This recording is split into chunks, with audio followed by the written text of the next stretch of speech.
ഒരു മഴ കഴിഞ്ഞപ്പോഴേക്കും എൻ്റെ ഗാർഡൻ്റെ അവസ്ഥ ഒന്ന് നോക്കിയേ. ഇതേപോലെ ആയിട്ടുണ്ട് കേട്ടോ. ഇതിനു മുന്നേ നല്ല രീതിയിൽ പുല്ലൊക്കെ മാറ്റി നല്ല ക്ലീൻ ആക്കി ഇട്ടിരുന്ന സ്ഥലമാണ്. ഇപ്പോൾ മഴ കാരണം ഇങ്ങോട്ടേക്കൊന്നും ഇറങ്ങാനും പറ്റുന്നില്ല, ക്ലീൻ ചെയ്യാനും പറ്റാത്ത അവസ്ഥയായി. മുളകൊക്കെ വളർന്ന് അത് നല്ലപോലെ പഴുത്ത് ഉണങ്ങിയ ഒരു കണ്ടീഷൻ ആയിട്ടുണ്ട് കേട്ടോ. അതുപോലെ എനിക്ക് പറിക്കാൻ പറ്റിയിട്ടില്ല. അപ്പോൾ നമ്മളൊരു കുറച്ച് ദിവസം ഈ ഒരു ഗാർഡനിലേക്ക് ഇറങ്ങാതിരുന്നതിൻ്റെ അവസ്ഥയാണ് ഈ കാണുന്നത്. അത്യാവശ്യം മഴ കിട്ടുന്ന കാരണം ചെടിയിൽ വെള്ളം നനയ്ക്കേണ്ട കാര്യമില്ലല്ലോ. നമ്മളിതാ ഈ ഒരു ചെടി കണ്ടോ, ഇത് നമ്മൾ കാട്ടിലൊക്കെ ഉണ്ടാവുന്നതായിട്ട് ഞാൻ കണ്ടിട്ടുണ്ട് കേട്ടോ. പക്ഷെ എനിക്കിത് ഭയങ്കര ഇഷ്ടമാണ്.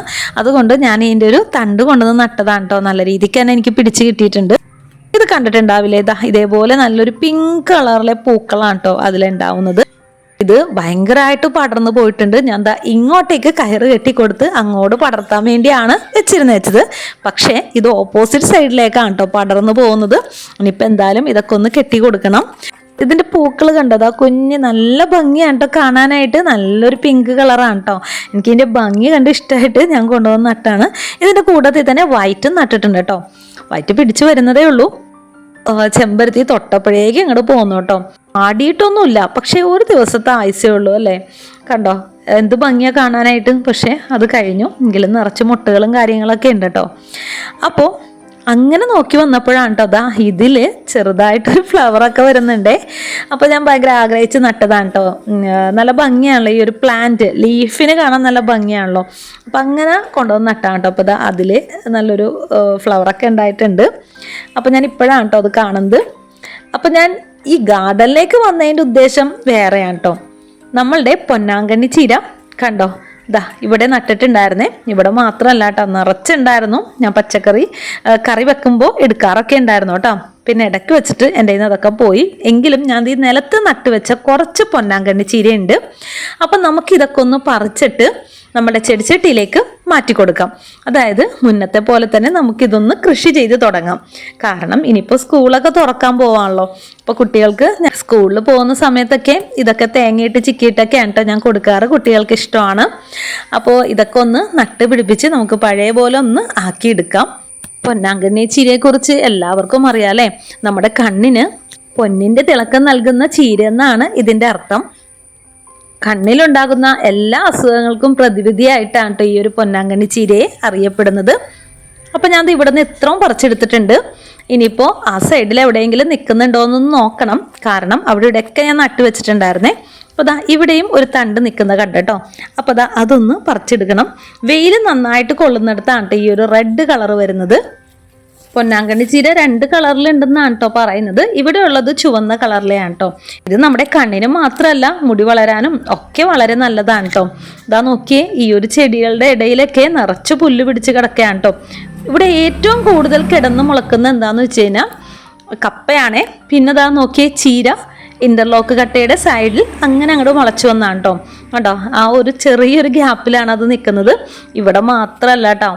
നോക്കിയാൽ നിറച്ചും നിലത്തൊക്കെ ഈ ഒരു ചീര പടർന്ന് പിടിച്ചിട്ടുണ്ട് കേട്ടോ. അപ്പോൾ നമുക്കൊരു കറിക്കുള്ളത് സത്യം പറഞ്ഞാൽ ഇവിടെ നിന്ന് തന്നെ എടുക്കാനുള്ളത് ഉണ്ട്. ഇനിയിപ്പോൾ ഇവിടേക്ക് ഒന്ന് എനിക്ക് ക്ലീൻ ചെയ്യാനായിട്ടുണ്ട്. ഈ ഒരു പുല്ലൊക്കെ ഒന്ന് പറിച്ച് കളയണം. നല്ല മഴ പിടിക്കുന്നതിന് മുന്നേ ഈ പുല്ലൊക്കെ ഒന്ന് പറിച്ച് കളയണം. അപ്പോൾ ചീരയുടെ ഹൈറ്റ് കണ്ടില്ലേ, ഇത്രത്തോളം ചീര ആയിട്ടുണ്ട് കേട്ടോ. പിന്നെ ഞാൻ ഓർത്ത് അവിടെ നിൽക്കട്ടെ എന്ന് ഓർത്തു, നമുക്ക് കറിക്കൊക്കെ എടുക്കാമല്ലോ. മുമ്പൊക്കെ ഞാൻ ഇങ്ങനെ മുളച്ച് വരുമ്പോൾ തന്നെ പറിച്ച് കളയുമായിരുന്നു കേട്ടോ. അപ്പോൾ ആ അറ്റത്ത് നോക്കിയപ്പോൾ അവിടെയും കുറച്ച് പൊന്നാങ്കണ്ണി ചീര നിൽക്കുന്നുണ്ടായിരുന്നേ. അപ്പോൾ വേപ്പൊക്കെ ശരിക്കും പറഞ്ഞാൽ വേപ്പിൻ്റെ അത്രത്തോളം ആയി പുല്ല് പിടിച്ചിട്ട്. അപ്പോൾ ഇവിടെ നിന്നും കൂടിയുള്ള പൊന്നാങ്കണ്ണി ചീര ഒന്ന് പറിച്ചെടുക്കുന്നുണ്ടേ. അപ്പോൾ ഇത്രേ ഉള്ളൂ എന്ന് ഓർത്തിരുന്നപ്പോഴാണ് കേട്ടോ കുറച്ചിങ്ങോട്ട് നീങ്ങിയിട്ട് അവിടെ നല്ലോണം കിളിർത്ത് നിൽക്കുന്നുണ്ട് കേട്ടോ. പെട്ടെന്ന് കാണുന്നുണ്ടായിരുന്നില്ല. നമ്മുടെ വയലറ്റ് താള് അവിടെ ഇവിടെയൊക്കെ കിളിർത്ത് വന്ന് നിൽക്കുന്നുണ്ട് കേട്ടോ. മെയിനായിട്ട് ഈ പുല്ലിങ്ങനെ നിൽക്കണ കാരണം എനിക്ക് ഭയങ്കര ഒരു അസ്വസ്ഥതയാണ്. സാധാരണ ഇങ്ങനെ പുല്ല് പിടിച്ചൊന്നും കിടക്കാറില്ല കേട്ടോ. നിങ്ങൾ എൻ്റെ വീഡിയോ കാണുന്നുണ്ടെങ്കിൽ അറിയുന്നുണ്ടാവും. എല്ലാ ശനിയാഴ്ചയും എൻ്റെ ഗാർഡൻ ക്ലീനിങ് ഡേ ആണ്. പക്ഷേ എനിക്ക് ഇറങ്ങാൻ പറ്റിയിട്ടില്ലായിരുന്നു. അപ്പം നമ്മളന്ന് നട്ട് കൊടുത്ത പുതിനയില ഉണ്ടല്ലോ, നോക്കി നല്ലപോലെ കിളിർത്ത് വന്നിട്ടുണ്ട്. പുതിനയില മാത്രമല്ല കേട്ടോ, അതിൽ തക്കാളി തൈകളൊക്കെ മുളച്ച് വന്നിട്ടുണ്ട് കേട്ടോ. നമ്മൾ ബയോബില്ല് തക്കാളി വേസ്റ്റ് ആവുമ്പോൾ ഇടുമായിരുന്നു. അപ്പോൾ അതിൽ കൂടി കിടന്ന് അങ്ങനെ മുളച്ചിരിക്കുന്നതാണ് കേട്ടോ. നല്ല പോലെ കണ്ടോ, നല്ല ഭംഗിക്ക് തന്നെ കിളിർത്ത് വന്നിട്ടുണ്ട് കേട്ടോ. എനിക്ക് തോന്നുന്നു മേളിൽ വെച്ചേക്കുന്ന പുതിന ഇത്രക്കൊന്നും വളർന്നിട്ടില്ല എന്ന് തോന്നുന്നുണ്ടോ. ഇവിടെ എന്താണെന്നറിയില്ല, ഇവിടെ നല്ല രീതിക്ക് തന്നെ നിൽക്കുന്നുണ്ട്. ഇനിയിപ്പോൾ നമുക്ക് അത്യാവശ്യത്തിനുള്ളതൊക്കെ കിട്ടിയിട്ടുണ്ട് കേട്ടോ. ഇവിടെ നിന്ന് ഇത്രയും, പിന്നെ നമ്മൾ നേരത്തെ പറിച്ചതും കൂട്ടി അത്യാവശ്യത്തിനുള്ള ഒരു കറിക്കുള്ളത് തന്നെ എനിക്ക് കിട്ടിയിട്ടുണ്ട് കേട്ടോ.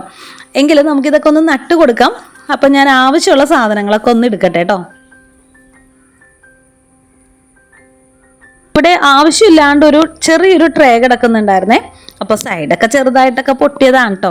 എങ്കിലും കുഴപ്പമൊന്നുമില്ല, നമ്മളുടെ ചീരക്കൊക്കെ ഇത് മതി, അധികം താഴത്തോട്ടൊന്നും പോകുന്ന വേറൊന്നും അല്ലല്ലോ. അപ്പോൾ ഞാൻ ആദ്യം തന്നെ ഇതിൻ്റെ അടിഭാഗം ഒന്ന് തുളക്കട്ടെ കേട്ടോ, കാരണം വെള്ളമൊക്കെ ഒഴിച്ചതിനൊന്ന് ഒലിച്ച് പോകണമല്ലോ.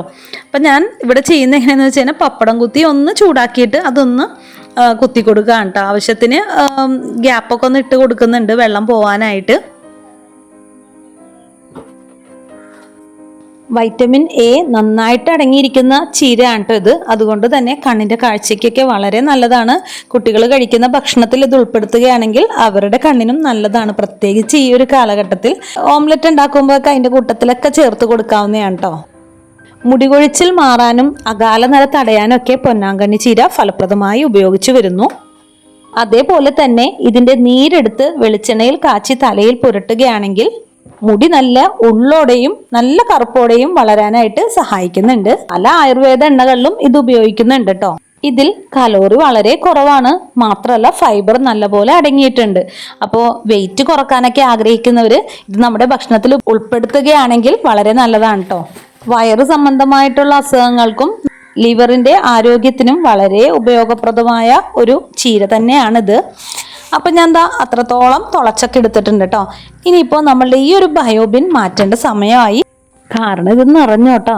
ഇതിൽ ഒരു ബയോബിൻ്റെ ട്രെയും കൂടി ഉണ്ടായിരുന്നു. ഞാനത് നേരത്തെ ചെടി നടാനായിട്ട് മാറ്റിയായിരുന്നല്ലോ. അപ്പോൾ ഇതിൻ്റെ താഴെ അത്യാവശ്യം വളം ഇരിക്കുന്നുണ്ട് കേട്ടോ. അപ്പോൾ അതൊന്ന് ഫുള്ളായിട്ട് തന്നെ ഞാനിങ്ങ് എടുക്കുകയാണ്. പിന്നെ അത്യാവശ്യം ചെടികൾക്കൊക്കെ ഒന്ന് ഇട്ട് കൊടുക്കാനും ആയിട്ടുണ്ട്. ഈ ഒരു ബക്കറ്റ് ഫ്രീ ആക്കിയാലാണ് നമുക്കിനി അടുത്തത് നിറക്കാനായിട്ട് പറ്റുകയുള്ളൂ. അപ്പോൾ പൊന്നാങ്കണ്ണി ചീര നമ്മൾ സെറ്റ് ചെയ്ത് കൊടുക്കാൻ പോകുന്നത് ഏറ്റവും മുകളിലാണ് കേട്ടോ. അപ്പം ഞാൻ അത്രത്തോളം കിട്ടിയിട്ടുണ്ട്. ബയോബിനിൽ നിന്നും ഏകദേശം ഒരു 3/4 ഭാഗം കിട്ടിയിട്ടുണ്ട് കേട്ടോ. അപ്പോൾ ആവശ്യമുള്ള സാധനങ്ങളൊക്കെ ഞാൻ കൊണ്ടുവന്ന് വെച്ചിട്ടുണ്ട് കേട്ടോ. അപ്പോൾ ഈ ഒരു ട്രേയിൽ ഞാൻ മണ്ണ് ഫില്ല് ചെയ്തിട്ടുണ്ട്. അതിനുശേഷം അതിലേക്ക് കുറച്ച് ബയോബിനിലെ വളവും കൂടി ഒന്ന് ചേർത്ത് ഒന്ന് ഫില്ല് ചെയ്യുന്നുണ്ട് കേട്ടോ.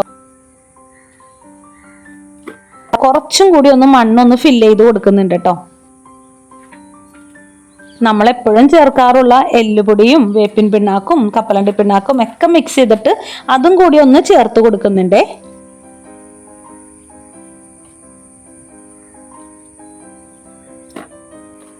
ഇനിയിപ്പോൾ വെള്ളം ഒന്ന് ചെറുതായിട്ടൊന്ന് തളിച്ചു കൊടുക്കുന്നുണ്ട് കേട്ടോ. നല്ല രീതിക്ക് തന്നെ ഒഴിക്കുന്നൊന്നുമില്ല, ചെറുതായിട്ടൊന്ന് തളിച്ചു കൊടുക്കുന്നേ ഉള്ളൂ.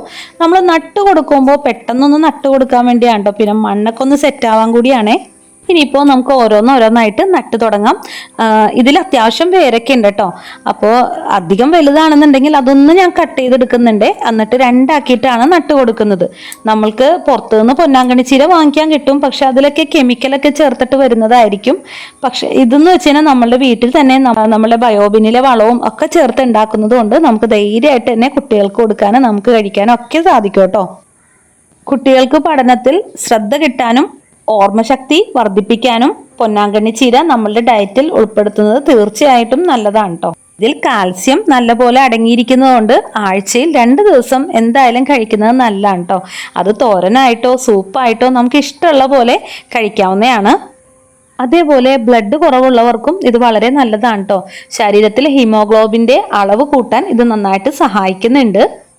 സാധാരണ രീതിയിൽ തന്നെ നമുക്കിത് തോരൻ വെച്ച് കഴിക്കാവുന്നതാണ് കേട്ടോ. നമ്മൾ സാധാരണ ചെയ്യുന്ന പോലെ ഉള്ളി ചതച്ചിട്ട് അങ്ങനെയോ അതല്ലെങ്കിൽ തേങ്ങയൊക്കെ ചേർത്തിട്ട് നമ്മൾക്ക് ഇഷ്ടമുള്ള പോലെ നമുക്ക് ഉണ്ടാക്കാവുന്നതാണ്. മുട്ട ചിക്കിയിട്ടും ഇത് നമുക്ക് കഴിക്കാവുന്നതാണ് കേട്ടോ. എങ്ങനെയാണെങ്കിലും ഇതിൻ്റെ ഗുണങ്ങൾ നമ്മുടെ ശരീരത്തിലേക്ക് എത്തിയാൽ മതി. അതുപോലെ തന്നെ പരിപ്പിൻ്റെ കൂട്ടത്തിൽ നമുക്കിത് ചേർത്ത് കഴിക്കാവുന്നതാണ്. നമ്മൾ സാധാരണ കടയിൽ നിന്ന് വാങ്ങിക്കുമ്പോൾ തണ്ടൊക്കെ കളയല്ലേ ചെയ്യുന്നത്. ഇതിൻ്റെ തണ്ട് കൂടി നമുക്ക് ചെറുതായിട്ട് കട്ട് ചെയ്ത് എടുക്കാവുന്നതാണ് കേട്ടോ. ഞാനിവിടെ വീട്ടിൽ ഓംലെറ്റ് ഉണ്ടാക്കുമ്പോൾ ഇതിങ്ങനെ ചെറുതായിട്ട് കട്ട് ചെയ്ത് ഇട്ട് കൊടുക്കാറുണ്ട്. അപ്പം ഞാൻ ഇത്രത്തോളം ഒന്ന് നട്ട് കൊടുത്തിട്ടുണ്ട് കേട്ടോ. ഇത് നമ്മൾ നേരത്തെ പുതിനയുടെ കാര്യം പറഞ്ഞ പോലെ തന്നെ ഇതും ചെറുതായിട്ടൊന്ന് പടർന്നു വരുന്ന പോലത്തെ ഒരു ചീരയാണ്. അതുകൊണ്ട് തന്നെ ഞാൻ കുറച്ച് ഗ്യാപ്പിട്ടാണ് കേട്ടോ നട്ട് കൊടുക്കുന്നത്. അപ്പോൾ ഞാൻ ഫില്ല് ചെയ്തിട്ടുണ്ട് കേട്ടോ. നട്ട് കഴിഞ്ഞതിന് ശേഷം ദാ ചെറുതായിട്ടൊന്ന് വെള്ളമൊഴിച്ച് കൊടുത്തിട്ടുണ്ട്. അപ്പോൾ കുറച്ചും കൂടി ചീര ബാക്കിയുണ്ടായിരുന്നു കേട്ടോ. അപ്പോൾ ഞാൻ ദാ ഒരു പൊട്ടിയൊരു ചട്ടി ഇരിക്കുന്നുണ്ടായിരുന്നേ. അപ്പോൾ ഞാൻ ഓർത്ത് അതിലും കുറച്ചും കൂടി ഒന്ന് നട്ട് കൊടുക്കാമെന്ന് വിചാരിച്ചു. അപ്പോൾ ദാ ഓൾറെഡി അതിൽ കുറച്ച് മണ്ണ് ഉണ്ടായിരുന്നു. ഞാൻ കൂട്ടത്തിൽ ബയോബിൻ്റെ വളവും നമ്മൾ ചേർത്ത് കൊടുത്ത മറ്റുള്ള വളങ്ങളും കൂടി ചേർത്ത് ഒന്ന് മിക്സാക്കി എടുക്കുന്നുണ്ട്. ഇനി ഇതിലും നമുക്കൊന്ന് നട്ട് കൊടുക്കാം. ഇനി ഇത് വളർന്നു വരുന്നതിനനുസരിച്ച് അതിൻ്റെ തണ്ട് പിന്നെയും കട്ട് ചെയ്ത് നമുക്ക് വേഗം തന്നെ മറ്റൊരു ചെടിച്ചട്ടിയിൽ നട്ട് പിടിപ്പിക്കാവുന്നതാണ്. അങ്ങനെ ഒരു 5-6 ചട്ടിയിൽ പിടിപ്പിച്ചാൽ തന്നെ നമുക്ക് കറിക്കുള്ളത് എടുക്കാൻ പറ്റുന്നതാണ്. ഇതെല്ലാം തന്നെ പെട്ടെന്ന് പിടിച്ച് കിട്ടുന്നതാണ് കേട്ടോ. ഒന്നും തന്നെ ചീത്തയായി പോവില്ല. കണ്ണിനും മുടിക്കും നമ്മുടെ ശരീരത്തിനും ഒരുപോലെ ഗുണകരമായ ഈ ഒരു പൊന്നാങ്കണ്ണി ചീര എങ്ങനെയാണ് ഞാൻ ടെറസിൽ നട്ടുപിടിപ്പിക്കുന്നതെന്ന് കണ്ടല്ലോ. അപ്പോൾ മാർക്കറ്റിൽ നിന്നും വിഷം അടിച്ചു വരുന്ന ചീരയേക്കാൾ നമ്മളുടെ വീട്ടിൽ തന്നെയുള്ള ബയോബിനിലെ വളവും ഒക്കെ ചേർത്ത് കൊടുത്ത് നമുക്ക് നല്ല രീതിയിൽ തന്നെ ഇതേപോലെ നമുക്ക് ചീര ഉണ്ടാക്കിയെടുക്കാൻ പറ്റുന്നതാണ്. ചെറിയൊരു തണ്ടിൽ നിന്ന് പോലും നമുക്ക് നല്ല രീതിക്ക് തന്നെ ഇത് വളർത്തിയെടുക്കാൻ പറ്റുന്നതാണ് കേട്ടോ. അപ്പം ഇത്ര ഉള്ളോട്ടോ ഇന്നത്തെ എൻ്റെ വീഡിയോ ഇഷ്ടമായെന്ന് ഇരിക്കുന്നു. ഇതിൽ ഞാൻ പറഞ്ഞ കാര്യങ്ങൾ നിങ്ങൾക്ക് ഉപകാരപ്പെട്ടെങ്കിൽ മറ്റുള്ളവർക്കും കൂടി ഒന്ന് ഷെയർ ചെയ്ത് കൊടുത്തേക്കണേ. ചാനൽ ആദ്യമായിട്ടാണ് കാണുന്നതെങ്കിൽ സബ്സ്ക്രൈബ് ചെയ്യാനും ലൈക്ക് ബട്ടൺ ക്ലിക്ക് ചെയ്യാനും മറന്നുപോലെ.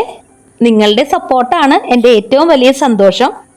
അപ്പോൾ അടുത്തൊരു പുതിയ വീഡിയോ ആയിട്ട് കാണുന്നവരെ താങ്ക് യു ഫോർ വാച്ചിങ്.